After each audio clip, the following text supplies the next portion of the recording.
এই মুহূর্তে যারা ইমেল করেন আমাকে, সেরকম একটা ইমেল আমার কাছে রয়েছে, যে ইমেলটি আমি পড়তে চাচ্ছি, এবং আমাকে এসএমএস করেছেন, ইমেলটি করেছেন, hi, I am Zulkar Mamun from Chittagong, এবং তিনি বলেছেন যে আমি ভূত এফএম এর একজন নিয়মিত লিসনার। আমার জীবনের কিছু চরম অভিজ্ঞতা আমি আজ আপনাদের সাথে শেয়ার করতে চাই। আমি আমার জীবনের এবং তিনি বলেছেন আমি বর্তমানে চিটাগং এর লালখান বাজারে থাকি। যখন আমরা প্রথম এই জায়গায় আসি তখন আমাদের এই জায়গাটি ছিল খুবই নোংরা, প্রচুর ময়লা ছিল, এবং তিনি যেটা বলছেন সেটা কোমর সমান ঘাস ছিল এখানে। বলা চলে যে পুরো এলাকাটা একটা ডাস্টবিন। কোনো ঘর না থাকার কারণে আশেপাশের বিল্ডিং থেকে আমাদের জায়গাটাতে ময়লা ফেলা হতো। তো আমরা এখানে আসার পর সবকিছু পরিষ্কার করে জায়গাটাতে বাড়ি বানাই। একটা কথা বলে রাখা ভালো, আশেপাশের অনেক জন বলতো যে 1971-এ যুদ্ধের সময় নাকি পাক হানাদাররা এই জায়গায় মানুষ মেরে গণকবর করে রাখতো আর কি। যদিও বাড়ি তোলার সময় কিছুই পাওয়া যায়নি। যখন আমরা লালখান বাজারে আসি তখন আমি ক্লাস 5-এর স্টুডেন্ট। হঠাৎ একদিন সন্ধ্যার দিকে কারেন্ট চলে গেলে আমি ও আমার আম্মা বসেছিলাম। কারেন্ট না থাকার কারণে মোমবাতির আলোতে আশেপাশে তেমন ক্লিয়ার দেখা যাচ্ছিল না। সন্ধ্যায় মাগরিবের আজান দিচ্ছিল, তখন আমি দেখি আমাদের উঠান দিয়ে খুবই উজ্জ্বল সাদা রঙের একটা শ্যাডো পূর্ব দক্ষিণ সাইড হতে উত্তর পশ্চিম সাইডে চলে যাচ্ছিল। আমি যেহেতু দরজার পাশে বসেছিলাম ক্লিয়ার দেখতে পেলাম, এবং আমার থেকে 5-6 হাত দূরে ছিল সেই জিনিসটা। আর যেহেতু সব দিকে বাউন্ডারি ওয়াল ছিল, বাহিরের মানুষ আসার প্রশ্নই আসে না। যেহেতু আমি ছোট ছিলাম বুঝতে পারিনি, শুধু দেখলাম একটা লাশকে যদি কাফনের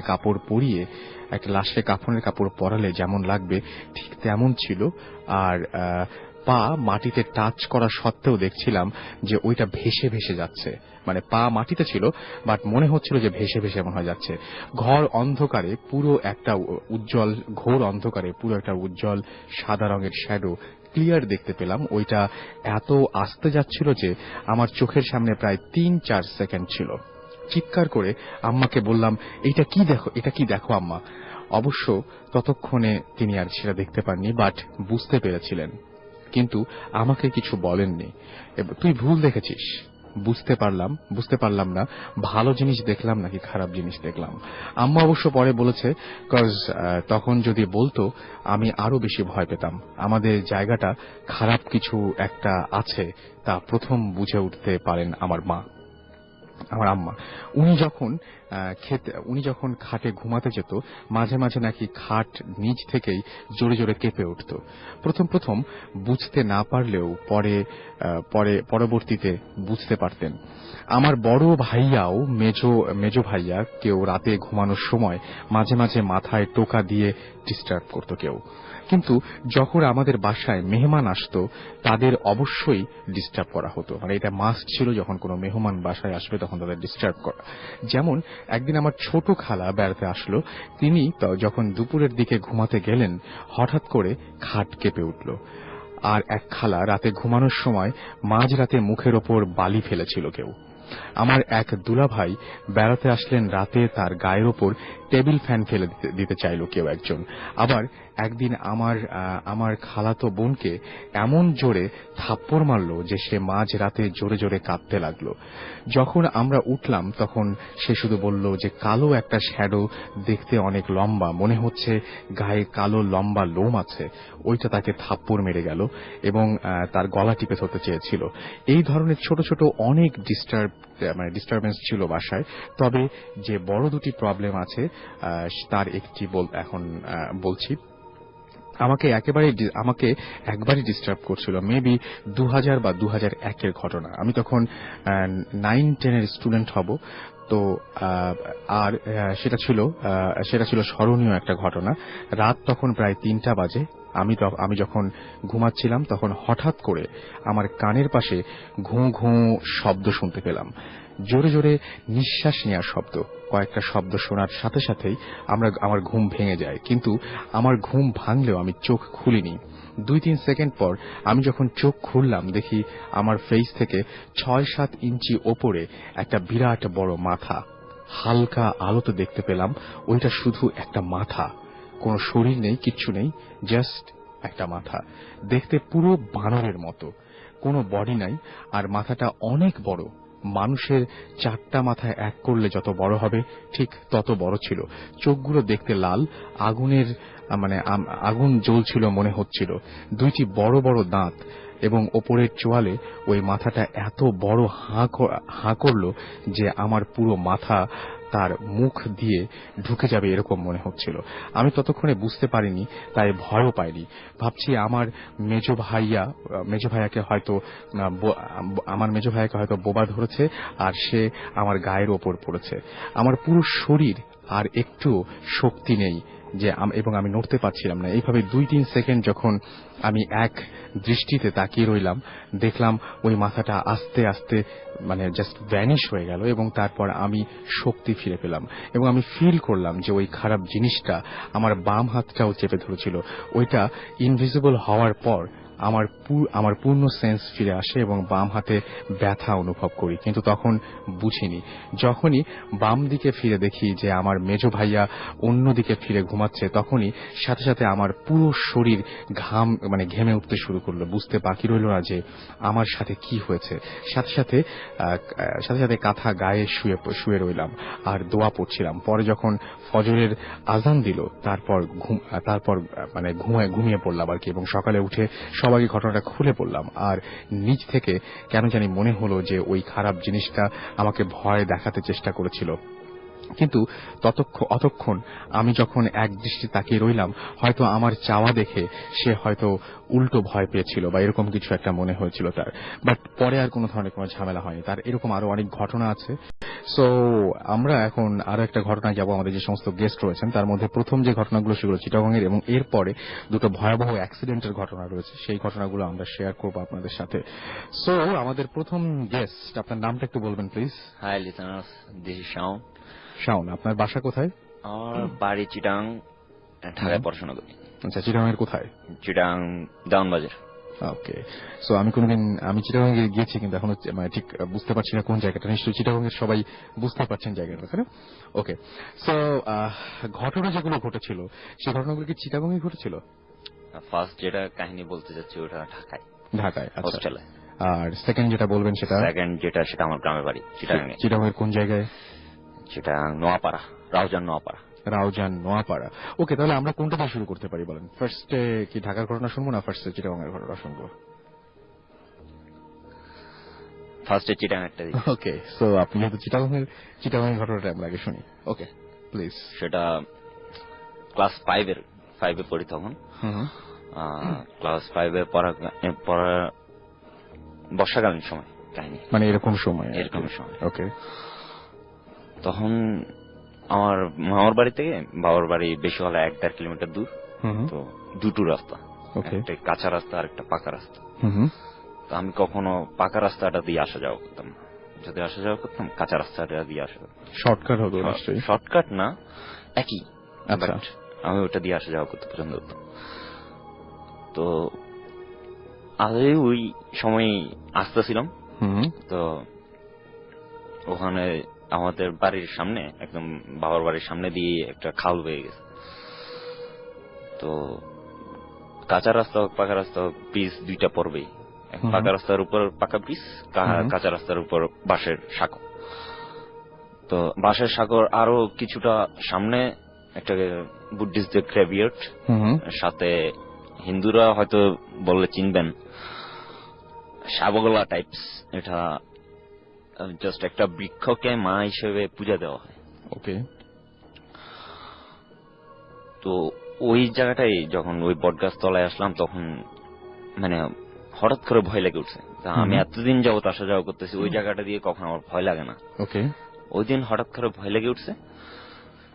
দেন ভয় লাগতেছে, মন চাইতেছিল যে পিছনে ফিরে আমি আমার মামার বাড়ির দিকে ব্যাগ দিই, বাট মামার বাড়ি দিয়ে ব্যাগ না দিয়ে আমি আমার বাবার বাড়িতে আসার জন্য বেশি ইয়া করতেছিলাম। মনের জোরে অনেকটা মনের জোরে আমি বাবার বাড়ির দিকে আবার রওনা দিই। দেন যেতে যেতে বাসার সাঁকোর কাছে যাই, বাসার সাঁকোতে উঠি। মোটামুটি মিডল পর্যন্ত যাওয়া পর্যন্ত কোনো কিছুই হয় নাই,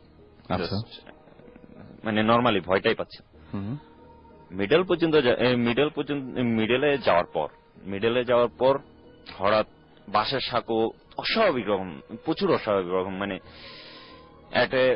একটা খালের নিচে অনেক সময় ভূমিকম্প বয়ে যায় এই টাইপের, যা অনেক জোরে নাড়াচাড়া করে, যে মানে বাসার সাঁকোটাই পার হইতে পারবো না এই অবস্থা।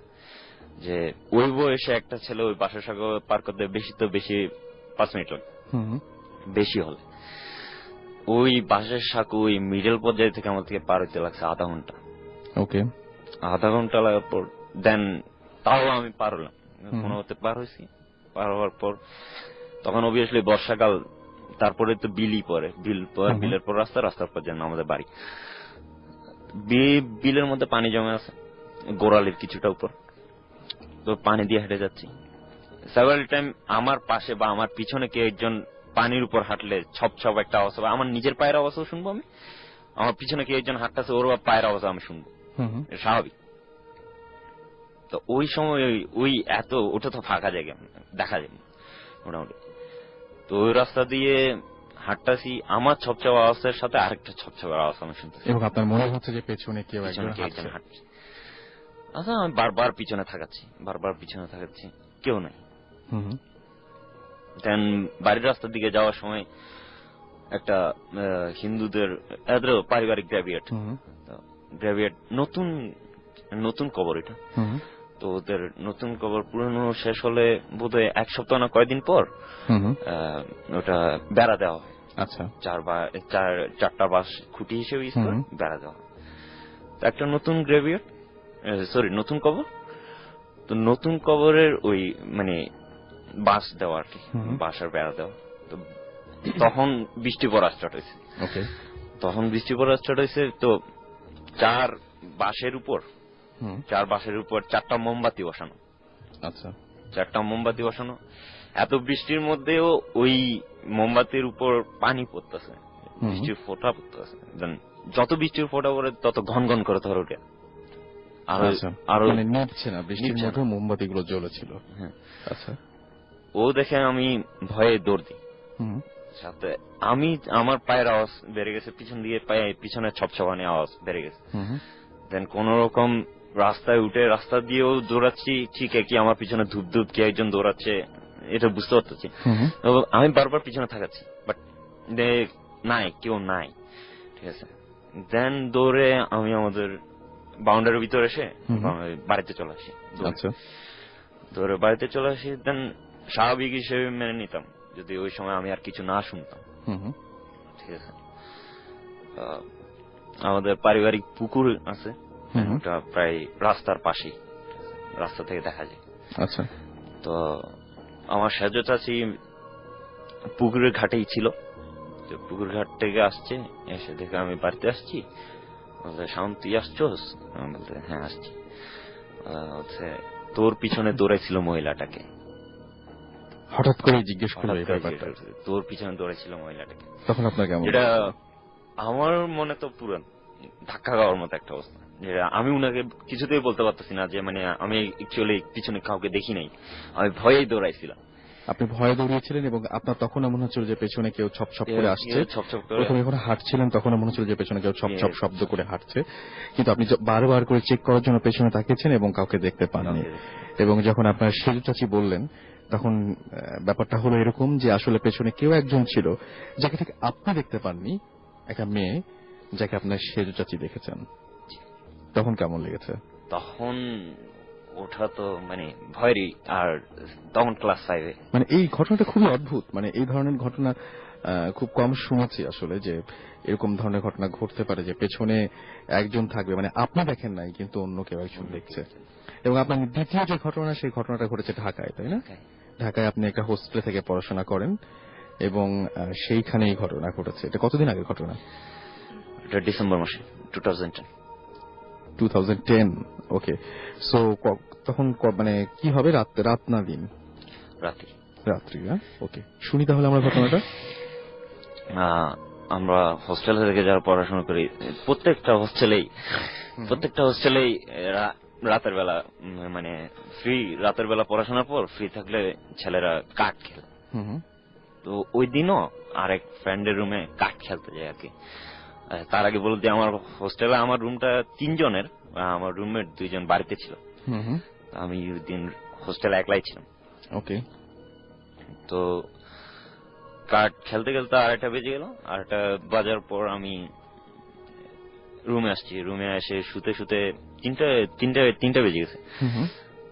দেন শোয়ার পর আমার রাতের বেলা আমি সাধারণত ঘুমাই না, জাগায় থাকি। তো ওই দিনও রাতের বেলা এসে ঘুমানোর ট্রাই করতেছি, বলতে গেলে চোখ বন্ধ করে আছি।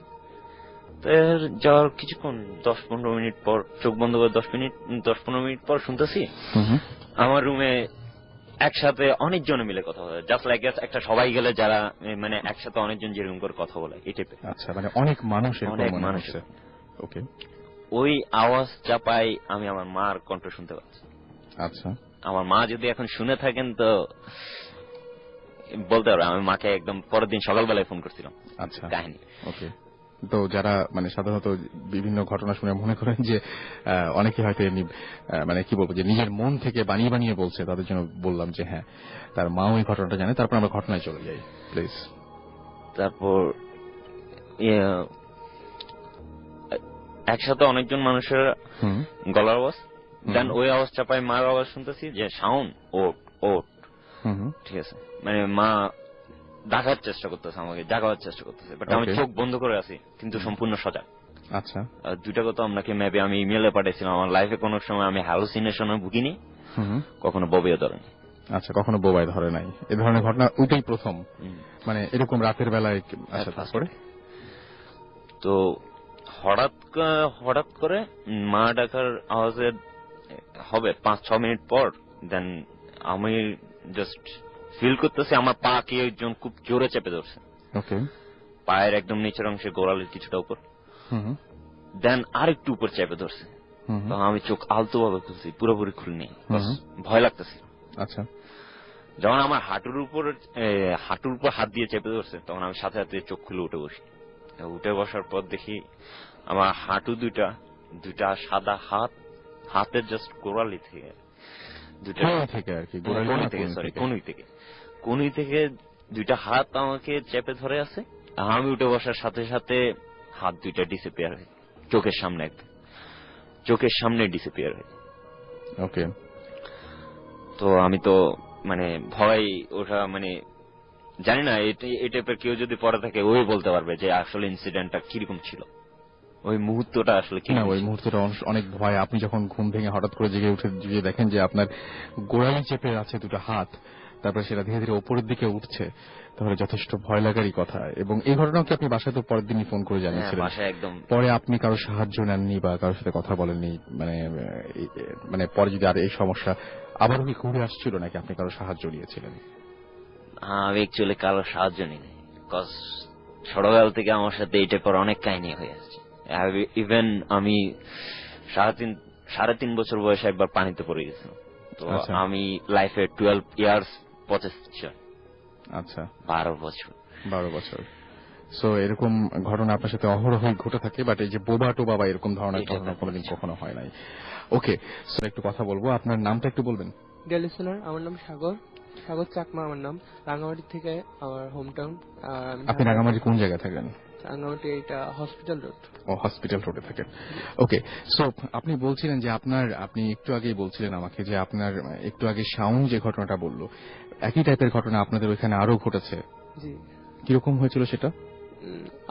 আমরা 3 জনে একসাথে থাকি, মানে 3 জনে আমরা রুমমেট।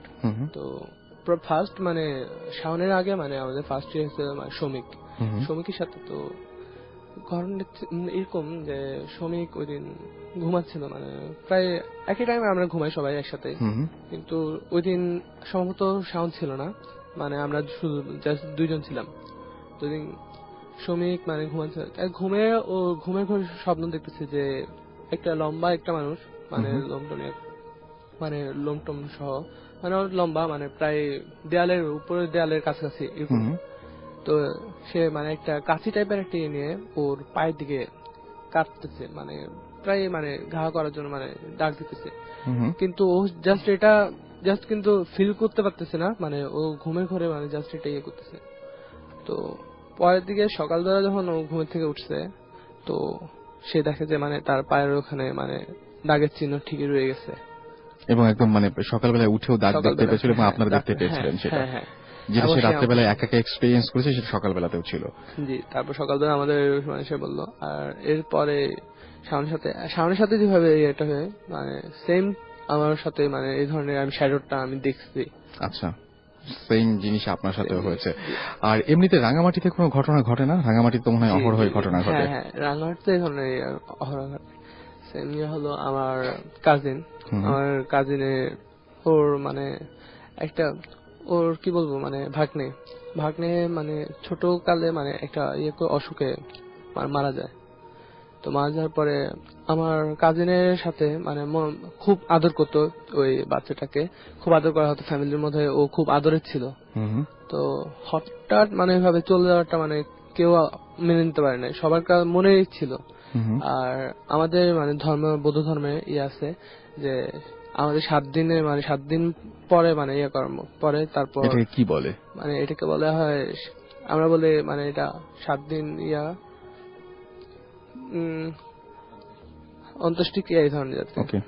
তো মানে ধর্মীয় অনুষ্ঠান করা হয় মানে ওই দিনে মানে করা, কিন্তু এই 7 দিনের মধ্যে মানে ওর সাথে যা ঘটছে মানে তা মানে করতেছে যে বাচ্চাটা মানে ওর সাথে ওর পাশে গিয়ে শুয়ে পড়তো, মানে দেখতে পেত আর কি। সে দেখতে পেত। শুধু উনি দেখতে পেতেন নাকি আরো অনেকে দেখতে পেত? ওনার ফ্যামিলির মধ্যে সবাই দেখতে পেত, মানে ওরা সবার সাথে মানে করতো বাচ্চাটা, তারপর বাড়ির পাশে এসে মানে কান্নাকাটি করতো যে এই সেই মানে বিভিন্ন ধরনের ভাবে বলতো যে হ্যাঁ তুমি আমাকে তাড়াতাড়ি করো, নাহলে তোমাদের করতে দেবো না, মানে তাড়াতাড়ি আমাকে করো, উদ্ধার করো, আমি আবার ফ্যামিলিতে আসতে চাই এই ধরনের।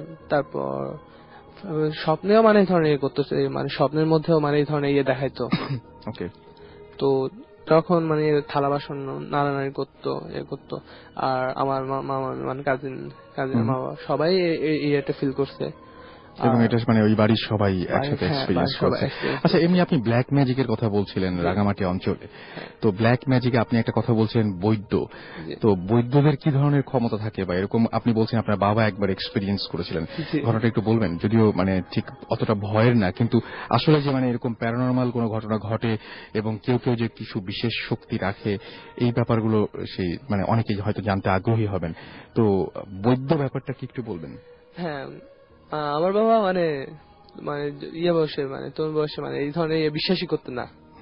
মানে উনি যখন কলেজে পড়তেন, তো তিনি মানে এই ধরনের বিশ্বাসই করতেন না, মানে বলতেন যে বৈদ্য মানে এই ধরনের উনি কিভাবে একজন মানুষ কিভাবে ভালো করতে পারতেন, ওনার তো কোনো শিক্ষাগত যোগ্যতা নাই, উনি কিভাবে এই ধরনের মানে উনি বিলিফই চিকিৎসা করেন, চিকিৎসা করেন বিভিন্ন ধরনের মানে রোগের চিকিৎসা, আর বিভিন্ন ধরনের মানে মন্ত্রের মাধ্যমে সবকিছু করে। তো একদিন বাবা মানে বাবার ফ্রেন্ড সহ তারা 3 জন আর বাবা মানে একটা মানে চায়ের দোকানে চা খাচ্ছিলেন। তো মানে পাশের দিকে মানে উনি মানে এক বৈদ্য ওনাকে দেখার পরে মানে বাবার একটা ঠাট্টা করার জন্য মানে ওনাকে কিছু একটা বলতেছিলেন। তো উনি মানে বললেন যে হ্যাঁ তোমরা তো বিশ্বাস করতেছো না, এসে আচ্ছা বাবা আমি তোমাদের এই ধরনের নিয়ে করতে চাই না, তবুও বাবারা মানে ওনাকে করতেছিলেন। আচ্ছা ঠিক আছে তোমরা বসো। তো বাবা সহ ওনার 3 জনকে ওনার গামছাটা নিয়ে জাস্ট মানে 4 জনকে 4 বার দেওয়া হয়েছে। 4 বারে যাওয়ার পরে যে বাবারা তোমরা একটু দয়া করে একটু উঠো। যখন করতে গেছে তখন ওনারা উঠতে পারে নাই, মানে বেঞ্চটা ওনাদের সাথে শরীরের সাথে করা ছিল, বেঞ্চ থেকে কোনোভাবে উঠতে পারছিলেন না ওনারা, কোনোভাবেই না। তো ওনারা যখন মানে অনেক করার পর উঠতে পারতেছেন, মাফ টাফ চাওয়ার পরে তারপর উনি 4 জনকে পানি খাওয়াই দিছিলেন। পানি খাওয়ানোর পর তারপর বাবারা ওইখান থেকে উঠতে পারছিল। এবং আপনি একবার বলছিলেন যে একটা বোতল কারো পেছনে পেছনে গড়িয়ে আসে, এরকম একটা ঘটনা আপনি বলছিলেন, যে কি ঘটনা ছিল যেন ওটা ছিল আমার মামার মানে ফার্স্ট যিনি মানে আমার ফার্স্ট উনি মামা মারা গেছিল আমার। মানে উনি মানে ওই গ্রামের সাইড যেহেতু মানে তখন আমার জায়গাটার নাম বলতে পারবেন? বন্দুক ভাঙা বলা হয়। আচ্ছা, বন্দুক ভাঙা বলা হয়, মানে আমাদের গ্রামের বাড়ি ওই রাঙ্গামাটি সাইডে। তো ওখানে আমার মানে ছোটকালে খুব ছিলেন, একটু চঞ্চল ছিলেন। আর আমার দাদার শখ ছিল যে মানে একটা ছেলে হবে, হবে, কিন্তু ওই উল্টাটা হয়ে গেছে। 7 বোন 1 ভাই, উল্টা। তো হুট করে মানে এখন মামা ফার্স্ট যেহেতু হয়েছেন, অনেক খুশি ছিলেন সবাই, মানে অনেক ইয়ে। তো আমার মামা যখন মানে ছোট, মানে খেলাধুলা করতে গেছে সকাল দিকে, খেলাধুলা করে এখন মানে দুপুরে দিয়ে খেয়ে দিয়ে আবার খেলতে গেছে বিকাল দিকে এখন আসছে। তো এখন এই আসছে যে গ্রামে একটা প্রচলিত আছে যে মানে ওইখান দিয়ে মানে গ্রামের মধ্যে একটা শব্দ শোনা যেত, মানে সরল করে একটা মানে শব্দ, মানে বোঝা যেত যে মানে কিছু একটা যাইতেছে, মানে কেউ যাইতেছে। তো বলতো যে মানে ওইটা একটা অশুভ আত্মা, এই ধরনের কিছু, যে বিকালবেলা ওই রাস্তা দিয়ে হাঁটা চলা করা নিয়ম নাই, ভালো না। আর বলা হয়েছিল যে তুমি ওই দিক দিয়ে কোনদিন আসবে না। ওইটা কিন্তু শর্টকাট রাস্তা ছিল, মানে খেলাধুলা করার পর বাসা ওই দিক দিয়ে আসা কিন্তু শর্টকাট রাস্তা, মানে ঘোরা মানে একটু দূরত্ব একটু বেশি। তো মামা ওই দিক দিয়ে মানে ওই দিন মানে বেশি হয়ে গেছিল, সেজন্য মানে শর্টকাট রাস্তা দিয়ে আসে। ছোট মানুষ মানে উনি এত ইয়ে করেন না। তো উনি আসতেছিলেন, তো আসার সময় উনি উপলব্ধি করলেন যে মানে পিছন দিক দিয়ে বোতল একটা কাঁচের শিশি ওনার পিছন দিয়ে আসতেছে। আর ওই সরল শব্দ, মানে গড়ানোর শব্দ আর সরল শব্দ, মানে একটা অন্য টাইপের। আর পিছন দিয়ে মনে হইতেছিল কেউ একজন ওনার পিছনে আসতেছে। তো উনি পিছন দিকে ফিরলে শুধু বোতলটাই দেখতে পেতেন, বোতলটা মানে স্থির, কিন্তু ওনার স্টেপের সাথে সাথে বোতলটাও মানে জায়গা স্থান পরিবর্তন করা শুরু করছে। এখন এভাবে করার পর উনি প্রচুর পরিমাণে ভয় পেয়ে গেছিলেন। তারপর ওই কোনো মতে দৌড়া বাসায় গিয়ে বাসায় যাওয়ার পর অজ্ঞান হয়ে গেছিলেন এই নিয়ে। তারপর ওনার জ্বর, মানে ওইখান থেকে ওনার জ্বর, প্রচুর পরিমাণে জ্বর। ওই জ্বর তো আর কোনোভাবে সম্ভব মানে আরই হইল না, কোন বৈদ্য অথবা, আর তখন ছিল গ্রাম সাইডে যে এমন ডাক্তার ওই ধরনের ইয়ে ছিল না, তখন মানে বৈদ্যরাই সবকিছু করতেন, কোনো বৈদ্যই ঠিক করতে পারেন না। পরে এই ইয়ে নিয়েই মানে উনি পরে দিয়ে আর বাঁচানো সম্ভব হয় না, আমাদের সঙ্গে আমি বলেছিলাম দুটো অ্যাক্সিডেন্টের ঘটনা শোনাবো, এবং আরো একজন আমাদের সাথে রয়েছেন, আমি তার কাছে চলে যাচ্ছি। এবং আপনার নামটা বলবেন একটু? জি, আমার নাম হিমেল। হিমেল, কোথা থেকে এসেছেন? আমি উত্তরা থেকে এসেছি।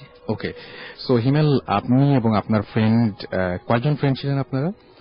আমরা ওই দিন আমি সহ 5 জন ফ্রেন্ড ছিলাম। 5 জন ফ্রেন্ড ছিলেন এবং ভয়াবহ একটা অ্যাক্সিডেন্ট করেছেন আপনারা। এবং আরো একটা অ্যাক্সিডেন্টের ঘটনা, যেহেতু আপনাদের সঙ্গে আরেকজন ফ্রেন্ড আছেন, আমি তাকে আরেকটু পরে আনতে চাচ্ছি। উনি একদম সরাসরি হসপিটাল থেকে এসেছেন, রাইট? জি, হসপিটাল থেকে এখানে এসেছেন এবং রিলিজ পেতে মনে হয় বেশ সমস্যা হচ্ছিল। হ্যাঁ, সো তারপরে উনি এখানে এসেছেন এন্ড তিনিও আপনাদের ঘটনা শোনাবেন। So stay tuned. আগে আমি আপনার ঘটনাটা শুনি। ঘটনাটা 28শে জুন, গত মাসের 28 তারিখে ঘটে। তো ওই দিন আমি দুপুরের দিকে উত্তরায় থাকি আমি, সো ফ্রেন্ডদের সাথে আড্ডা দিচ্ছিলাম। তো আমরা 5 ফ্রেন্ড মিলে, আমি গাড়ি ড্রাইভ করছিলাম, ধানমন্ডি গেলাম। ধানমন্ডি ওখানে আমাদের কিছু ফ্রেন্ড ছিল, আমরা সবাই একসাথে আড্ডা দিলাম। তারপরে ওখান থেকে আবার আমাদের আরো কিছু ফ্রেন্ড সহ আমরা বাড়িধারা ডিওএইচএস আসলাম। ওখানে অনেকক্ষণ আড্ডা দিলাম। তো আড্ডা দিতে দিতে রাত 8টা-9টা বেজে গেছে। আচ্ছা, তারপর ওই যারা আমার ধানমন্ডির ফ্রেন্ডরা ছিল, বাড়িধারার ফ্রেন্ডরা ছিল, সবাই যার যার বাসায় চলে গেল। আমরা উত্তরা থেকে যারা এসেছিলাম তারা ডিনার করতে গেলাম একটা রেস্টুরেন্টে বাড়িধারাতেই। তো রেস্টুরেন্টে ঢোকার পরে আমরা খাবার অর্ডার দিলাম, খাবারের জন্য ওয়েট করছি। তো এই সময় রেস্টুরেন্টে দারোয়ান আসলো। তো এসে বললো যে ভাইয়া গাড়িটা একটু সরাতে হবে, একটা গাড়ি বের হতে পারছে না। তো আমি নিচে গেলাম, যাবার পর গাড়ি স্টার্ট দিচ্ছি, গাড়ি স্টার্ট হচ্ছে না। আমি প্রায় 5 মিনিট ট্রাই করার পরও গাড়ি স্টার্ট হচ্ছিল না। তো আমি আবার রেস্টুরেন্টে আসলাম, এসে আমার ফ্রেন্ডদেরকে বললাম যে গাড়িতে সমস্যা হচ্ছে, গাড়ি স্টার্ট নিচ্ছে না। পরে ওরা বলছে চলো দেখি কি হয়েছে। তারপরে ওরা সবাই আসলো নিচে। আসার পরে আমার এক ফ্রেন্ড আমার কাছ থেকে চাবি নিয়ে গেল, নিয়ে বলছে যে দেখি তো কি হয়েছে গাড়ির। তো সে আর কি স্টার্ট দেওয়ার চেষ্টা করলো। তো ফার্স্ট সে অ্যাটেম্প নিল, গাড়ি স্টার্ট হয়নি। সেকেন্ড টাইম অ্যাটেম্প করার পর গাড়ি স্টার্ট হলো। তো ওই যে গাড়িটা ঠিক আছে। আমি বললাম যে আমি তো অনেকক্ষণ ট্রাই করছি, গাড়িটা স্টার্ট হচ্ছিল না। ওকে, তো আমি গাড়িটা পরে প্লেস করলাম, আর একটা গাড়ি বের হলো। আবার আমি গাড়িটা পার্কিং প্লেসে রাখলাম। রাখার পরে আমরা সবাই আবার গেলাম ডিনার করতে। তো ডিনার শেষ করার পরে তখন রাত 11টার মতো বাজে। তো সবাই আমরা আবার নামলাম একসাথে। নামার পর আবার সবাই গাড়িতে উঠলো, তারপরে স্টার্ট দিচ্ছি, গাড়ি স্টার্ট নিচ্ছে না। অনেকক্ষণ ট্রাই করছি, গাড়ি স্টার্ট নিচ্ছে না। তারপর আবার আমার এই ফ্রেন্ড বললো, কি ব্যাপার, তো কি হয়েছে? বলি, আমি তো গাড়ি স্টার্ট দিচ্ছি বাট স্টার্ট হচ্ছে না। আপনি কত বছর ধরে গাড়ি চালান? আমি প্রায় 4-5 বছর ধরে গাড়ি চালাই। ওকে। তো পরে বলছে দেখি কি হয়েছে। সে আবার কিটা নিল আমার কাছ থেকে, কি নেওয়ার পরে সে ট্রাই করলো। তো সেও 2বার ট্রাই করছে, স্টার্ট নেয়নি গাড়ি। 3rd টাইম গাড়ি স্টার্ট নিছে। আচ্ছা। পরে বলে, এই যে গাড়ি তো ঠিক আছে। বললাম, আমি তো তোর সামনেই ট্রাই করলাম বাট গাড়িতে স্টার্ট হলো না, তুই তো দেখলি। পরে বলে, আচ্ছা ঠিক আছে, যা হয়েছে হয়েছে, নিয়ে গাড়ি চালা। তারপর আমরা 5 জন ফ্রেন্ড সবাই গাড়িতে। তো আমি গাড়ি ড্রাইভ করছি, বাড়িধারা থেকে উত্তরা যাব আমাদের সবার বাসায়। তো যাচ্ছি, গাড়ি নর্মাল অ্যাজ ইউজুয়াল স্পিডে যাচ্ছে। গাড়িতে পিছে যে 3 জন ফ্রেন্ড ছিল ওরা গল্প করছে, আমি গাড়ি চালাচ্ছি, আমার পাশে এক ফ্রেন্ড বসে আছে। তারপরে গাড়ি যাচ্ছে। তো খিলক্ষেত ওভারব্রিজটা পার হওয়ার পরে, খিলক্ষেত যে জায়গাটা উত্তরা হাইওয়েতে, তো ওভারব্রিজটা পার হওয়ার পর দেখলাম যে গাড়ির রাস্তায় অত গাড়ির প্রেসার নেই অন্যান্য দিনের মতো। রাস্তাটা মোটামুটি ফাঁকা, অল্প কিছু গাড়ি। ওকে। তো তারপর যেটা হলো, একটা পাজেরো টাইপের একটা গাড়ি ছিল। তো আমি সেই গাড়িটাকে ওভারটেক করে যখন সামনে গেলাম, দেখলাম যে ওখান থেকে ভিআইপি টার্মিনাল যেটা আছে, মানে কাওলা ওভারব্রিজটা, ওইটার ওখানে ভয়াবহ ঘটনা রেগুলার ঘটে গাড়ি নিয়ে। হ্যাঁ। তো ওখানে অনেকখানি রাস্তা প্রায় ফাঁকা, বাট ওভারব্রিজের পরে গাড়ি দেখা যাচ্ছে, 2-1টা গাড়ি আছে অনেক দূরে, প্রায় 1 কিলোমিটার রাস্তার মতো ফাঁকা। তো আমি গাড়ির মাঝখানে, মানে রাস্তার মাঝখানে লেন দিয়ে যাচ্ছিলাম। তো পিছনে ফ্রেন্ডরা গল্প করছে, আমার পাশে ফ্রেন্ড বসে আছে, আমি গাড়ি চালাচ্ছি আস্তে আস্তে। তো গাড়ি তখন অ্যারাউন্ড 80-100 স্পিডের মধ্যে ছিল। তো আমি গাড়ি চালাচ্ছি, হঠাৎ দেখি আমার গাড়ির সামনে দিয়ে একটি মানে ব্ল্যাক কালারের ফায়ার বলের মতো, যদি আপনারা বলেন, যে আমার সামনে দিয়ে জাস্ট ওটা গেল আর আসলো। এটা কি আপনি একা দেখেছেন না আপনার ফ্রেন্ডও দেখেছে? এটা একটু বলেন। আমার পাশে আমার ফ্রেন্ড ছিল, সে একটু পরে তার সাথে কথা বলবো, একটু পরে তার সাথে কথা বলবো, এবং সে দেখেছে সেটা আমরা তার কাছ থেকে শুনে নেবো। এখন আপনি আপাতত বলেন। হ্যাঁ। তো আমি যখন জিনিসটা দেখলাম, আমি তখন অতটা গুরুত্ব দিইনি, যে হয়তো বা রাতের বেলা অন্ধকারে হয়তো ভুল দেখেছি, আমি চোখে ভুল দেখেছি। বাট দেখার সাথে সাথে আমার ফ্রেন্ডটা আমার সাইডে বসেছিল, তো সে আমার হাত ধরলো। আমি তার মুখের দিকে তাকালাম, তার এক্সপ্রেশন ওয়াজ লাইক দ্যাট, যে হোয়াট ইজ দিস, মানে ও দেখছে জিনিসটা, আমিও দেখছি। তারপরে আমার একটু মানে নার্ভাস হয়ে গেলাম, তো আমি আস্তে গাড়িটা স্লো করার চিন্তা ভাবনা করলাম। পরে গাড়ি যাচ্ছে, একটু কমলো স্পিড, বাট হঠাৎ করে দেখছি আমি গাড়িটা মাঝখানে লেন থেকে ডান দিকে চলে যাচ্ছে। আচ্ছা। তো আমি স্টিয়ারিংটা আমার সোজা আছে, বাট গাড়িটা ডান দিকে আস্তে আস্তে সরে যাচ্ছে। আমি যত ট্রাই করতেছি, গাড়িটা আস্তে আস্তে ডান দিকে চলে যাচ্ছে। এই জাস্ট ওই কালো জিনিসটা দেখার পরে? হ্যাঁ। তো তারপর হঠাৎ করে গাড়িটা ওই যেতে যেতে মানে রোডের যে মানে রোড ডিভাইডার আছে, ওখানে গাড়িটার লুকিং গ্লাসের সাইডটা একটু টোকা লাগে। তারপর লুকিং গ্লাসটা খুলে যায় আর কি, ঝুলে থাকে আর কি। তারপরে গাড়িটা সোজা হয়ে গেছে আর কি, মানে জানে যাচ্ছিল, এরপরে কিন্তু গাড়িটা আন্ডার কন্ট্রোল চলে এসেছে, তেমন কিছু হয়নি। তো সোজা হয়ে গেছে, গাড়ি যাচ্ছে। তো আমি ব্রেকে তখন দিতেছি যে গাড়িটা থামাবো, ব্রেক দিয়ে থামাই জিনিসটা আমরা দেখি বেশি ক্ষতি হয়েছে নাকি।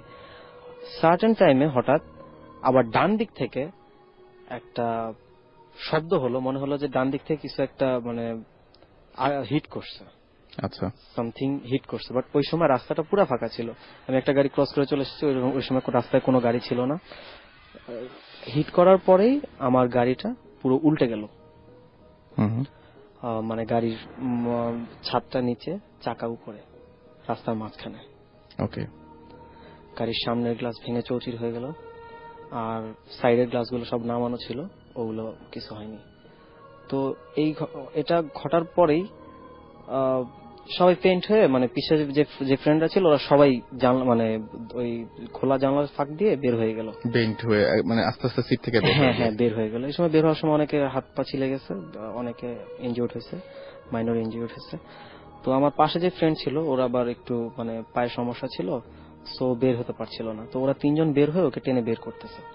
গাড়িটা তখন কিন্তু রাস্তার মাঝখানে পড়ে আছে। আর আমি যেহেতু ড্রাইভ করতেছিলাম, আমার সিট বেল্ট ছিল, তো আমাকে ওরা জিজ্ঞেস করছে বের হ। আমি বলতেছি আমি বের হচ্ছি, আমি সিট বেল্টটা খুলছি, তোরা বের হয়ে যাচ্ছে। ওরা বের হচ্ছে, আমি সিট বেল্টে নক করছি, মানে সিট বেল্টের বাটনটা প্রেস করতেছি, সিট বেল্ট খুলে গেলে আমি বের হব। বাট দ্যাট টাইম সিট বেল্টের বাটন প্রেস করার পর সিট বেল্ট খুলতেছিল না, জ্যাম হয়ে গেছে। হ্যাঁ, এটা জ্যাম হয়ে গেছে কোনো কারণে। তো আমার ওই ফ্রেন্ডকে ওরা টেনে বের করার পর ওরা চলে গেছে। আমি বলছিলাম যে তোরা চলে যা, আমি আসছি, বের হচ্ছি। তো আমি অনেক চেষ্টা করার পরেও সিট বেল্ট খুলছিল না। আর তখন আমি সাইডে, মানে বাম পাশে যখন তাকাই, দেখি যে ওই সাইড থেকে গাড়ি আসছে। আচ্ছা। So at a certain time আমি চেষ্টা করছি সিট বেল্ট খোলার, বাট খুলছে না। মানে একটা সময় আমি চিন্তা করেছিলাম যে হয়তো আর বাঁচবো না, মানে বাঁচার আশাটা ছেড়ে দিলাম। ঠিক সেই সময় যে ব্ল্যাক শ্যারোটা আমি দেখেছিলাম, ওটা ঠিক মাটি থেকে, মানে রাস্তার কালো পিচ থেকে অন্তত হাফ হাত বা এক হাত উঁচু দিয়ে আবার গেল এবং আসলো। ওকে। ওটা দেখে আমি আরো ভয় পেয়ে গেলাম। এরপরে মানে যতই আমি চেষ্টা করছিলাম বের হওয়ার জন্য, পারছিলাম না। আর আমার তখন মানে আশা শেষ। আমি মানে তখন আল্লাহর নাম নিচ্ছিলাম যে এক সময় হয়তো বা একটা গাড়ি আসবে, এসে আমাকে আবার হিট করবে, তারপর আমি ডেড হয়ে যাব।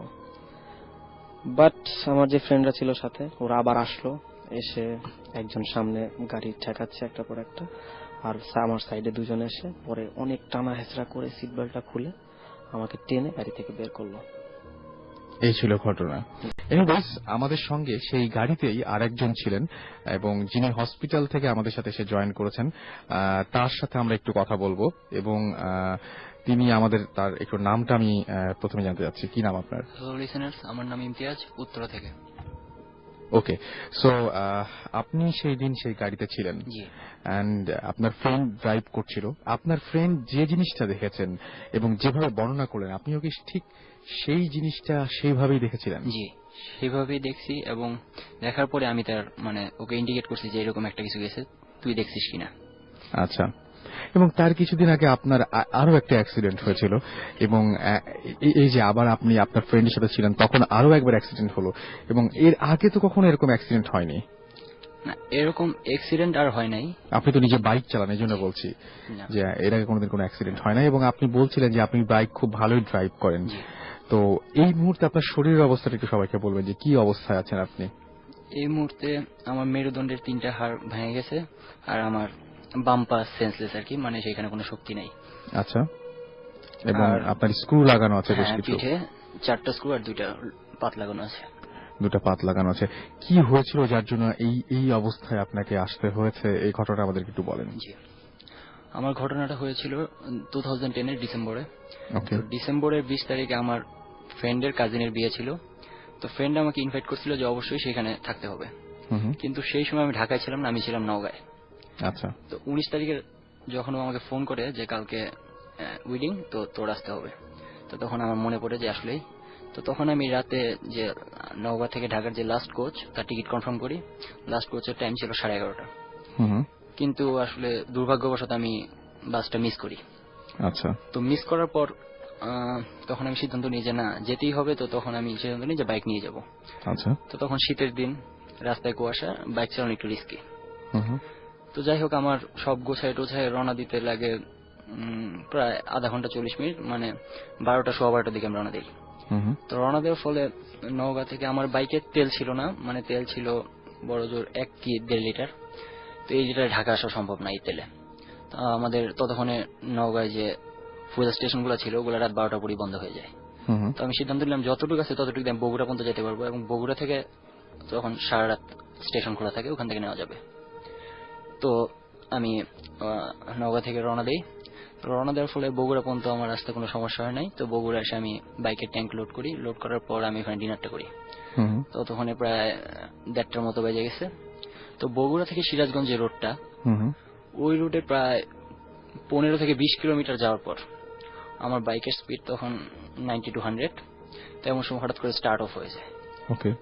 একটা রানিং বাইকে সাধারণত এরকম ভাবে স্টার্ট অফ হয় না, যদি তেল না থাকে বা ইঞ্জিনে কোনো প্রবলেম না থাকে। কিন্তু সেরকম কোনো প্রবলেম আমি চেক করি, কিন্তু ছিল না। আমি কয়েকবার সেলফ নেওয়ার ট্রাই করি, কিন্তু সেলফ নেয় না। তারপর আরো 5-10 মিনিট আমি যখন মানে বাইকটা চেক করি যে কোনো সমস্যা হইতেছে কিনা, তেলের লাইন ঠিক মতো আছে, ইঞ্জিনের কোনো প্রবলেম নাই, আবার ভাবলাম যে শীতে ঠান্ডায় জ্যাম হয়ে গেল না, কিন্তু আমি তো এই রান করে আসছি এতক্ষণ। তো যাই হোক আরো 10-15 বার ট্রাই করার পরে বাইক স্টার্ট নেয়। তো স্টার্ট নেওয়ার পরে আমি 5-7 মিনিট গেছি।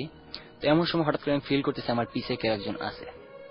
ফিলটা হচ্ছে বাইকের পেছনে, কারণ আমি বাইক 5 নাম্বার গিয়ার ছিল, আমি যখন 6 নাম্বার গিয়ারে শিফট করি তখন একটা ধাক্কা, মানে বাইকের গিয়ার চেঞ্জ করলে একটা ধাক্কা লাগে। তো ধাক্কা লাগার পরে আমি ফিল করি যে আমার পিছে কেউ একজন আছে, কারণ তার আমার শরীরের সাথে তার শরীরের স্পর্শ লাগছে। তো এরকম করে আমি আর একটু শিওর হওয়ার জন্য আমি ইচ্ছা করে কয়েকবার ব্রেক করি। তো ব্রেক করার পরে আমি বুঝতেছি হ্যাঁ ধাক্কা লাগছে, মানে পিছনে জাস্ট বসে থাকলে কেউ যদি মানে ব্যালেন্সটা ঠিক না রাখতে পারে পিঠের উপরে এসে পড়ে, সেরকম একটা ফিল আপনি পাচ্ছিলেন। তো ধাক্কা লাগতেছে এরকম সময় আমি একটু মানে নার্ভাস ফিল করি আর ভয় পাই, সোজা কথায় ভয় পাই। তো ভয় হওয়ার পরে এখন আমি কি করব, মানে আমি আশেপাশে মানে মানে লোকজন বা দোকান এরকম কিছু খুঁজতেছি, কিন্তু হাইওয়েতে আসলে পাওয়া যায় না। তো যাই হোক কিছু দূর পরে একটা দোকান যাই, দোকানটা প্রায় মানে বন্ধ করতেছে। ওইখানে যাই হোক ওখানে 10-15 মিনিট আমি বলি যে কিছুক্ষণ থেকে আমি আগে একটু রিল্যাক্স হই নি, তারপরে হয়তো আমি ব্যাপারটা নাও ফিল করতে পারি, মনে ভয় হয়ে যেতে পারে। তো দোকানটা বন্ধ করার পর ওইখানে আর একা বসে থাকার কোনো কারণ নেই। তখন আমি আবার স্টার্ট নেই, স্টার্ট নেওয়ার পরে আবার যখন যাইতেছি আমি এবারও ফিল করতেছি না সামথিং ইজ রং, পিছে কেউ একজন আছে এবং আমি স্পষ্ট ফিল করতে পারতেছি। যদি শীতের দিনে আমার গায়ে জ্যাকেট ছিল, তারপর আমি স্পষ্ট পাইতেছি যে পিছে শীতল একটা কিছু, ঠান্ডা কিছু, কারণ বাইকের বাতাসটা ঠান্ডা বাতাসটা আমার সামনের দিক দিয়ে ফেস করতেছে, পিছের দিক দিয়ে লাগার কোনো কথা না, কিন্তু পিছের দিক দিয়ে আমি ফিল করতেছি। তো যাই হোক আপনার এমন সময় আরো 20-25 মিনিট যাওয়ার পরে এই অবস্থায় আমি তখন স্পিড বাড়াই দিছি যে আমার যেমনি হোক একটা কোন একটা জায়গায় আমার থামতে হবে, আমি এইভাবে যেতে পারবো না ঢাকায়। তো যাওয়ার পর সামনে আমি একটা হাইওয়ে কোচ দেখতে পাই, তো হাইওয়ে কোচটাকে আমি ওভারটেক করি। তো ওভারটেক করে এমন একটা স্পিডে রাখি যাতে হাইওয়ে কোচের হেডলাইটটা আমার ব্যাকে থাকে, মানে কোনো কিছু যাতে হইলেও যাতে তারা দেখে, আর হাইওয়ে কোচটা যাতে আমাকে ওভারটেক না করতে পারে, এরকম একটা স্পিড রেখে যাওয়ার পরে তো কিছুক্ষণ পরে প্রায় আরো কিছুক্ষণ যাওয়ার পর হাইওয়ে কোচটা রেস্টুরেন্টে ঢুকে যায়, হাইওয়ে ভিলা। তো ওখানে ঢোকার পর আমিও ওয়েট করি, আরেকটা বাস বের হয়ে এইভাবে আমি যমুনা সেতু পর্যন্ত আসি। আসার পরে এখানে আসার পর আর কোনো সমস্যা হয় না, কারণ ওই রাস্তা অনেক গাড়ি ঘোড়া। তো আসার পর আমি 7টা-7:30টার দিকে বাসায় ফিরি। তো বাসায় ফিরে আমি ফ্রেশ ট্রেশ হয়ে ঘুম দেই। ঘুম দিয়ে আমি লিসনারদের বলবো যারা শুনছেন যে উনি অনেক ভালো বাইক চালান, আমি কয়েকবার করে তার কাছ থেকে শিওর হয়ে গিয়েছিলাম, এবং আগের দিন রাতের বেলার ঘটনা উনি বলছেন, এবং এতটা দূর জার্নি করেও কিন্তু তারপরেও কোনো ধরনের কোনো অ্যাক্সিডেন্টের কোনো ইয়ে ছিল না, বাট মানে ব্যাপারটা শুরু হয়েছিল আগের দিন রাত থেকে। ওকে, তারপরে তো তারপর আমার যেহেতু পরের দিন বিয়ের অনুষ্ঠানে যেতে হবে, তো আমি 5:30টায় রওনা দিই। তো আমি আসলে বিয়ের লোকেশনটা আমি এক্সাক্ট চিনি না, তো আমার পাশের রোডে যে ফ্রেন্ড থাকে তাকে নিয়ে যাব। তো নিয়ে যাওয়ার ফলে আমি যখন গ্যারেজ থেকে বাইক করব, বাইর করার সময় আমি স্লিপ কেটে বা কিভাবে পড়ি সেটা আমি বলতে পারতেছি না, কারণ ওইখান থেকে আমি প্রতিদিন ওঠানামা করি, কোনোদিন কোনো সমস্যা হয় না। সেই দিনে আমি পড়ে গেছি। তো পড়ে যাওয়ার পর আমি ভাবলাম যে হয়তো বাধা টাধা পড়ছে, আমি একটু রেস্ট নিই, কিছুক্ষণ রেস্ট নিয়ে তারপর ওই ফ্রেন্ডকে ফোন করলাম যে আয়। তারপর গেলাম বিয়ে বাড়িতে। যাওয়ার পরে যাওয়ার সময় কোনো প্রবলেম হয় নাই। তো ওখানে থাকার পরে আস্তে আস্তে 11টার দিকে রওনা দিই ওখান থেকে। তো রওনা দেওয়ার ফলে যখন প্রায় অর্ধেকের কাছাকাছি এসে পড়ছি, তখন হঠাৎ করে ফ্রেন্ড আমাকে বলতেছে যে আমি সেলফোন রেখে আসছি। আমি বললাম সেলফোন ঠিক আছে, রিটার্ন করিয়া। তো আবার গেলাম। তো ওইখানে আবার ফিরতে ফিরতে মানে আবার ফ্রেন্ডের সাথে দেখা করে ফ্রেন্ড সেলফোন নিয়ে ফিরতে ফিরতে 1টা বেজে যায়। 1টা বেজে যাওয়ার পরে তখন মানে রোড একদম ফাঁকা। তো ওইখানে আমি বারবার মানে রাফ চালাইতেছি না, আমি নর্মাল স্পিডে চালাইছি, কিন্তু বারবার মানে অন্যরকম চালাইতেছি, মানে সাধারণত যেভাবে চালাই সেভাবে না। একটু পর পর আমি ব্রেক করতেছি, এটা করতেছি সেটা করতেছি, জিগজ্যাগ দিতেছি আর অনেক ধরনের। তো আমার ফ্রেন্ড বলতেছে তুই এরকম করতেছিস কেন? আমি বললাম আশ্চর্য, আমার সামনে দিয়ে একটার পর একটা এই যেগুলা কুকুর পার হইতেছে, বিড়াল পার হইতেছে, এগুলো কিছু দেখতেছিস না? তো ও বলতেছে না এরকম তো কিছু আমি দেখতেছি না। তো যাই হোক আর কিছু দূর যাওয়ার পর আমার ফ্রেন্ড বলে তুই ব্রেক কর। আমি ব্রেক করলাম। ব্রেক করার পর তোর চালানোর দরকার নাই, আমি চালাই, তোর হয়তো অসুবিধা হইতেছে, কালকে সারাটা জার্নি করে আসছিস।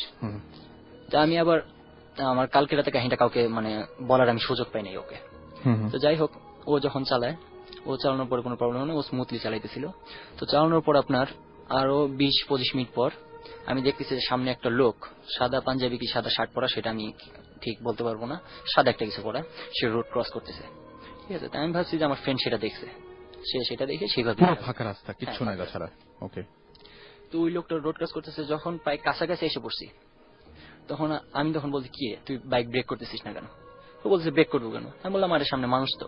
ও বলে কই মানুষ? এই কথাটা বললো আর সাথে সাথে একটা ক্র্যাশ হলো। তারপর আমি সেন্সলেস হয়ে যাই, আমার জ্ঞান ফিরে পরের দিন হসপিটালে। আচ্ছা, তো হসপিটালে যখন আমি প্রথমে জিজ্ঞেস করতাম ফ্রেন্ডের কি অবস্থা, দেখি ওর কিছুই হয় নাই, শুধু পায়ের একটা জায়গায় একটু ছিলছে। তো ওকে আমি বলছি কিভাবে কি হইলো, আর আমি তখন দেখতেছি যে আমি শরীরের মানে বুকের নিচ থেকে কিছু নাড়িতে পারতেছি না, হাত পা প্যারালাইজড হয়ে গেছে।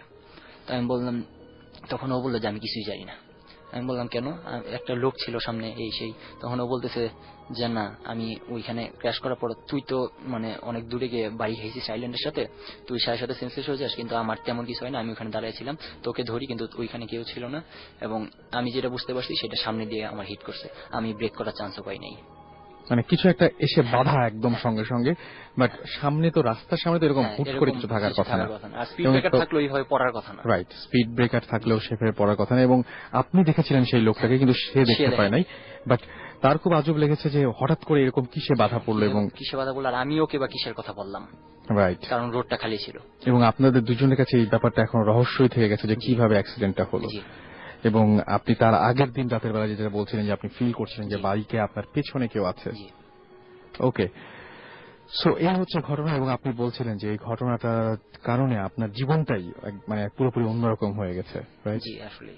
এবং মানে আপনি আসলেই কি মনে হয় যে এই অ্যাক্সিডেন্টের পেছনে প্যারানরমাল কিছু ছিল, বা আপনার তখনই কি মনে হয়েছিল যে মানে কি মনে হয়, আপনি একটা কিছু বলেন আর কি। হ্যাঁ, মনে হয়, আমি 100% শিওর যে প্যারানরমাল কিছু ছিল, কারণ আমার ফ্রেন্ডও যথেষ্ট, ধরতে গেলে আমার চেয়ে ভালোই বাইক চালায়, ওর কখনো এরকম ভাবে এক্সিডেন্ট আমরা অনেক করছি, কিন্তু এই ধরনের রাতেও আমরা গাড়ি অনেক চালাইছি, কিন্তু এই ধরনের সিচুয়েশনে কোনো আমরা ফেস করি নাই।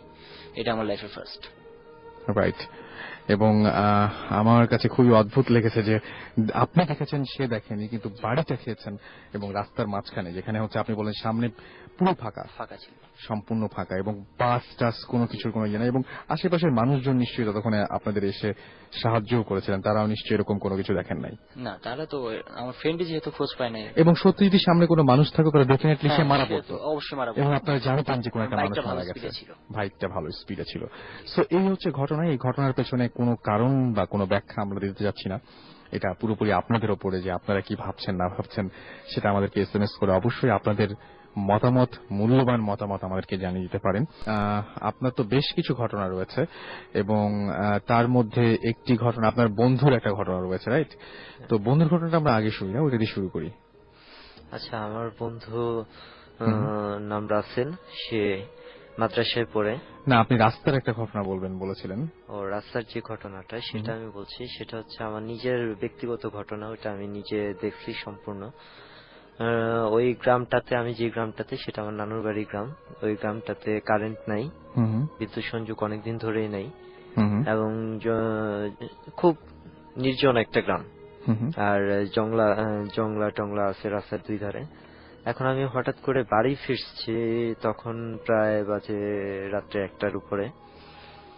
এখন ওই বাড়ি ফিরার পথে যে আমার সামনে মসজিদের কাছে যাইতেই আমি দেখি যে একটা লোক জামা কাপড় বিহীন, সে মোটামুটি 6 থেকে 7 ফুটের উপরে লম্বা, মিনিমাম 7 ফুট তার গঠন। সে আমার রাস্তার পথের সামনে থেকে সে আমার বাম দিকে হেঁটে যাচ্ছে। বাম দিকে হচ্ছে মসজিদের সামনে একটা কল। ওকে, এখন আমি এটা দেখে থমকে যাই, তারপরেও আমি আর ভয় না পেয়ে, মোটামুটি ভয় যাই পেয়েছি, আমি সামনের দিকে এগিয়ে যাই। এখন সে যাকে আমি, ওই লোকটাকে দেখছি, ওই লোকটা যেই পর্যায়ে থেকে ডানে আমার বাম দিকে চলে গেছে, ঠিক ওই পর্যায়ে যখন আমি গেছি, তখন আমার মনে হইলো আমি কি একটু দেখি কলের পার তো সে গেল, যে লোকটা কি আসলে আছে কিনা। কিন্তু তখন আমি গিয়ে দেখলাম যে ওই ঘাটটা ঘুরাইতেই আমি কলটা দেখতে পাইছি, কিন্তু ওই জায়গায় কোনো লোকজন আর আমি দেখি নাই। পরে আর দেখতে পাই নাই। কিন্তু এরকম আরো কয়েকজনের কাছ থেকে আমি শুনছি যে ঘটনা, এই টাইপের ঘটনা অনেক। ওইখানে এটা যে কোন জায়গার ঘটনা বলবেন, একটু বলবেন? কাপাসিয়া দক্ষিণগাঁও গ্রামের নাম, আড়াল বাজার। ওকে, সম্মানীয় ইউনিয়ন। সো এখানে আপনি রাস্তার একটা ঘটনা বলছেন, রোডের একটা লাশ নিয়ে যাওয়ার ঘটনা, এটা আপনার কোন একটা ফ্রেন্ডের, এটা একটু বলবেন? এটা আমার ফ্রেন্ড বলতে আমার পাড়া প্রতিবেশী, সে প্রফেশনালি ড্রাইভিং করে। আচ্ছা, এখন সে যেটা বললো, এলাকায় একটা সুইসাইড হয় মিরপুরে। সুইসাইডে যে ভিকটিম ছিল কে ওইটা আমি সঠিক জানতে পারি না, তবে যে মারা যায় সে মহিলা ছিল।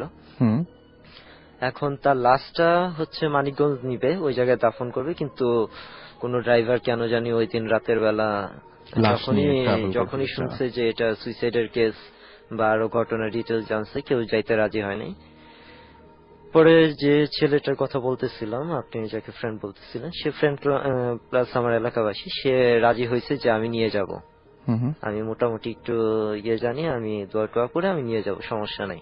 আপনারা কে কে গাড়িতে যাবেন গাড়িতে উঠেন। আর লাশটা যেহেতু ট্যাক্সি ক্যাবে নিব, সেহেতু আমার যে ছাদের উপরে কফিন তখন ছিলই, টিন করা হয়ে গেছে গাড়ির সাথে, সেটা আপনার দড়ি দিয়ে বেঁধে নিছে নর্মালি যেভাবে নেয় একটা ট্যাক্সি ক্যাবে। এখন সে মানিকগঞ্জে পৌঁছানোর আগে মেইন রোডের কোন একটা মাইলস্টোনের কাছে, সে বাড়ি থেকে প্রায় নিয়ার 10 কিলোমিটার যে জায়গায় সে যাবে, আচ্ছা, ওই জায়গাটায় হঠাৎ করে আপনার গাড়িতে একটা শব্দ হয় যে কিছু একটা খুলে পড়লো বা কিছু। সে মূলত গাড়িটা হালকা একটু ব্রেক করে সে নেমে দেখে যে গাড়িতে না সবকিছু ঠিক আছে। লাশটা ওইভাবে আর কি, কফিনটা ওইভাবে বাঁধা, ওইটা আর দেখার হয়নি। পরে যাই হোক, সে আবার গাড়ি স্টার্ট দিল, গাড়িও স্টার্ট নিল। তখন প্রায় কয়টা বাজে আমি সঠিক এটা আমার মনে নাই, সঠিক টাইমটা। আচ্ছা, ঠিক আছে, টাইমটা বেশ রাতে তারা বাড়িতে পৌঁছায়। এখন পৌঁছানোর পরে নরমালি যে সবাই গাড়ি থেকে নামে, কফিনটা নামাইতে যায়, কিন্তু কফিনটা নামানোর সময় তারা দেখে যে কফিনটা হালকা হয়ে গেছে, কিন্তু ঘরটা চারদিকে সবকিছু লাগানো আছে, এমনকি ইভেন দড়ি দিয়ে যে বাঁধা ছিল ওইটাও সেম কন্ডিশনে আছে। তারপরে নামার পরে এক পর্যায়ে এসে বলল যে কেন হালকা লাগতেছে, কেন এটা খুলি। এখন খোলার পরে দেখে লাশ আর নাই। আচ্ছা, এখন লাশ নাই, সে তখনই বলল যে কাছে কিনারে কে হুজুর বা ওইরকম হাফেজ সাহেব বা কেউ আছে কিনা, আমি একটু যে জায়গায় আমার গাড়িটা একবার আমি শব্দ পাইছি যে কোন একটা শব্দ হয়েছে গাড়িতে, আমি ওই জায়গাটা একটু যাব। আচ্ছা, এখন হাইটা গেলে বেশিক্ষণ লাগবে না, যেহেতু 10 কিলোমিটার রাস্তা, হয়তো বা 1 ঘন্টা লাগতে পারে, কিন্তু আর বেশি লাগবে না, যেহেতু এত বড় একটা ঘটনা। গ্রামের মানুষও যাইতে রাজি হয়েছে, 10-12 জন মানুষ বা 5-6 জন মানুষ নিয়ে তারা যায়।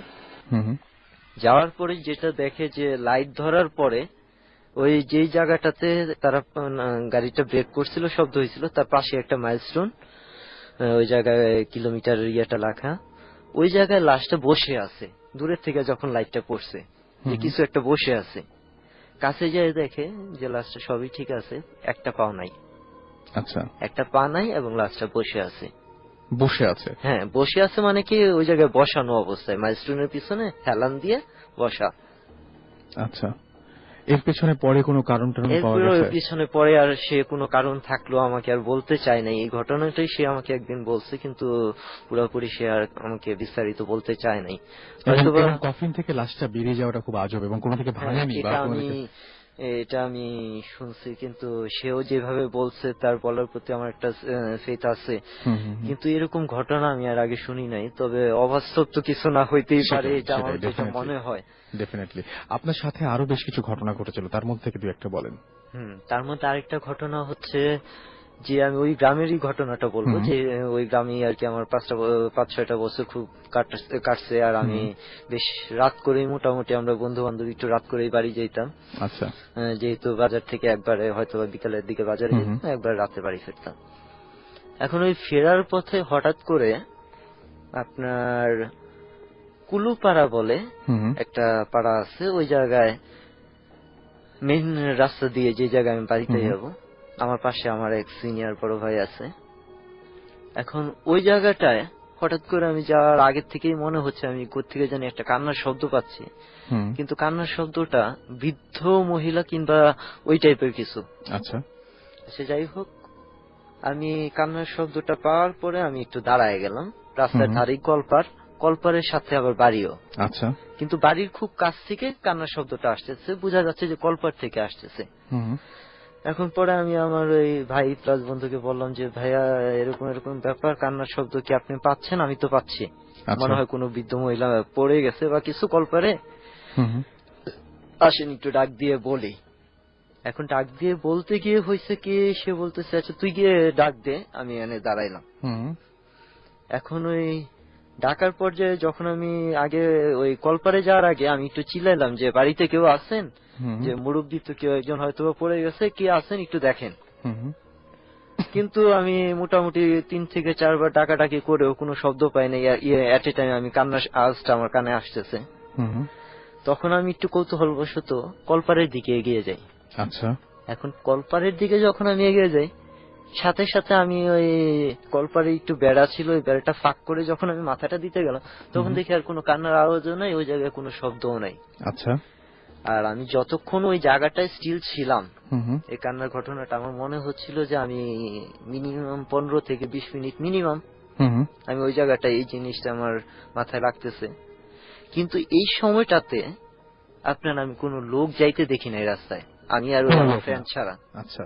কোনো লোক, কিন্তু বাজার 10টার পরে থেকে একদম রাত্রে 1টা থেকে 2টা পর্যন্ত মানুষ এই রুটটা দিয়ে যাতায়াত করে। আচ্ছা, কিন্তু ওই সময়টাতে আমি কোনো লোক দেখি নাই, কারণ লোক দেখলে হয়তো কি আমার ফ্রেন্ড দাঁড়ানো, কান্নার আওয়াজ, কেউ না কেউ হয়তো আমাদের সাথে দাঁড়াইতো বা আমাকে কিছু বলতো, ঠিক না? এই আর কি ঘটনাটা এই জায়গাতেই শেষ। এর আগে অবশ্য আমার পায়ের কাছাকাছি 2টা বিড়াল ছিল। আচ্ছা। 2টা বিড়াল ছিল, এই ঘটনাটা আমি এটার সাথে কোনো সম্পৃক্ত আমি করি নাই। আমি ভাবছি যে নরমালি একটা বিড়াল রাস্তায় থাকতেই পারে, এটা অসম্ভব। এবং এটা আপনি এর আগে উল্লেখ করেননি এই কারণে, যেটা আপনার কাছে এটা আমার কাছে একদম ফালতু মনে হচ্ছে, বিড়ালের সাথে কোনো কারণ আমার মনে হয় নাই। আচ্ছা, এরপরে আর কিছু আছে? এরপরে আসলে রিসেন্টলি আরেকটা ঘটনা আছে, সেটা হচ্ছে যে আমার এক ফ্রেন্ডের ঘটনা। সে মাদ্রাসায় পড়তে, যেটা আমি ফার্স্ট টাইম বলতে যাচ্ছিলাম। তার নাম রাসেল, সে আমার সাথেই আছে। তার পরিচয়টা যদি বলেন। আমি একটু পরিচয়টা খালি ওনার কাছ থেকে শুনে নেই, আপনার পরিচয়টা একটু দিবেন আমাদের সবাইকে। আমি মোহাম্মদ রাসেল ভুঁইয়া, গাজীপুর কাপাসিয়াতে আমার বাড়ি। ওকে, আপনি কোন একটা মাদ্রাসায় পড়াশোনা করতেন, তারপরে মাঝখানে আপনি দেশের বাইরে ছিলেন, রাইট? হ্যাঁ। এবং আবার ফিরে এসেছেন। অলরাইট, তো আমরা ঘটনাটা শুনি। আচ্ছা, ঘটনাটা আমি বলতেছি। ঘটনাটা যেটা হচ্ছে, তার সাথে আমার ফ্রেন্ডের সাথে একসাথে পড়াশোনা করে বন্ধু। সে মোটামুটি মাদ্রাসায় পড়ার কারণে সূরা কেরাত ভালোই জানে। ওকে। সে ওই দিক দিয়ে বেশ রাতে করে অনেক সময় দেশে গ্রামে বাড়িতে ফিরতো, ওই সময় আড্ডা দিত। সে বলতো যে আমি এইগুলা জিনিসগুলা নিয়ে আমি ভয় পাই না। নরমালি সে ওই ধরনের একটা মন মাইন্ড নিয়ে চলে। আচ্ছা, যাই হোক, সে হঠাৎ করে রাতে 3টার দিকে বাথরুম পায়। সে বাথরুমে যাওয়ার জন্য বের হয়। বের হওয়ার পরে আর তার মোটামুটি তেমন কোনো ঘটনা এই কাছাকাছি সময় আমরা শুনতে পাই না। যখন আমরা 4টার দিকে, আমার ফ্রেন্ডটা যখন সে 4:30 বা 4:45টার দিকে ফজরের আজানের আগে আগে সেও বাথরুমে যাইতে নেয়। এখন ওই পর্যায়ে যাওয়ার এক পর্যায়ে সে কিছু শব্দ পায়, গুঙ্গানির মতো শব্দ। মানুষ যেরকম গুঙ্গায় অসুস্থ থাকলে বা কোনো ব্যথা ট্যাথা পাইলে সেম এরকম শব্দ পায়। স্বভাবত সে শব্দ পাওয়ার পরে একটু আগাইতে যায়। আগাইতে যাইতে গেলে দেখা যায় যে একটা ওয়াল আছে ওই জায়গায়, বাউন্ডারির ওই পাশে শব্দটা ক্লিয়ার বোঝা যাচ্ছে। সে তখন একটু ফর্সাও হইছে, প্লাস শব্দটাও একটু বাড়তেছে। এখন পিছনে আবার কিন্তু নর্দমা, নোংরা। এখন সে আবার এটা দেখলো যে কারো একটা মাথা দেখা যাচ্ছে, ময়লার মধ্যে কারো একটা মাথা দেখা যাচ্ছে। সে হ্যাঁ, নর্দমার মধ্যে। আচ্ছা। তার গলার নিচটুকু মাটিতে ডাবানো, পুরাপুরি ডাবানো। সে তখন ওই তার যে প্রিন্সিপাল আছে, যে হুজুর আছে, ওনাকে ডাইকা নিয়ে গেল। সে আবার এই কতজন লোক স্টুডেন্ট আছে সেগুলা কাউন্ট করে দেখে না, 1 মিজিং। যে মিজিং ওই ছেলেটাই ওই জায়গায়। তখন তাকে উদ্ধার করা হয় ওই জায়গা থেকে। উদ্ধার করার পরে যেটা জানা যায়, সে আপনার রাতের বেলাতে যখন বের হয় বাথরুমে যাওয়ার উদ্দেশ্যে, ওই পর্যায়ে সে কোনো কিছু একটা দেখতে পায়, পরি টাইপের কিছু। সে যেটা বললো যে একটা খুব সুন্দর একটা মেয়ে দেখতে পায়। এখন তাকে ইশারা করতে থাকে। সে তখন আর কোনো কারণে ওই জায়গাটায় না যেয়ে আর পারে না।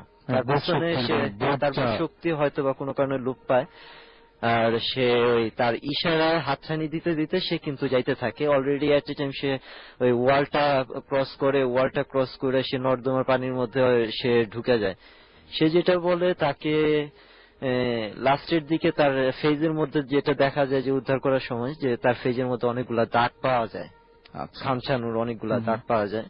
এমনকি সে পানিতেও, এই নোংরা পানিতেও অনেক হাবুডুবু খাইছে। সে আর কি বাঁচার মতো তার কোনো, সে খালি এইটুকুই বলছিল যে আমি আর কিছু বুঝতে পারি নাই, শুধু আমি পানিতে ইয়ে করতেছি, আমাকে কেউ খামচাচ্ছে, চুলকাচ্ছে আর কি, আমাকে মেরে ফেলবে এরকম একটা ভয় আমি পাইছি। আর আমি এই কাদার মধ্যে কিভাবে ঢুকলাম আমি আর এটা বলতে পারবো না। অলরাইট, সো এই ছিল ঘটনা। কিন্তু আজকে সময় মোটামুটি, থ্যাংক ইউ আমাদের এখানে আসার জন্য।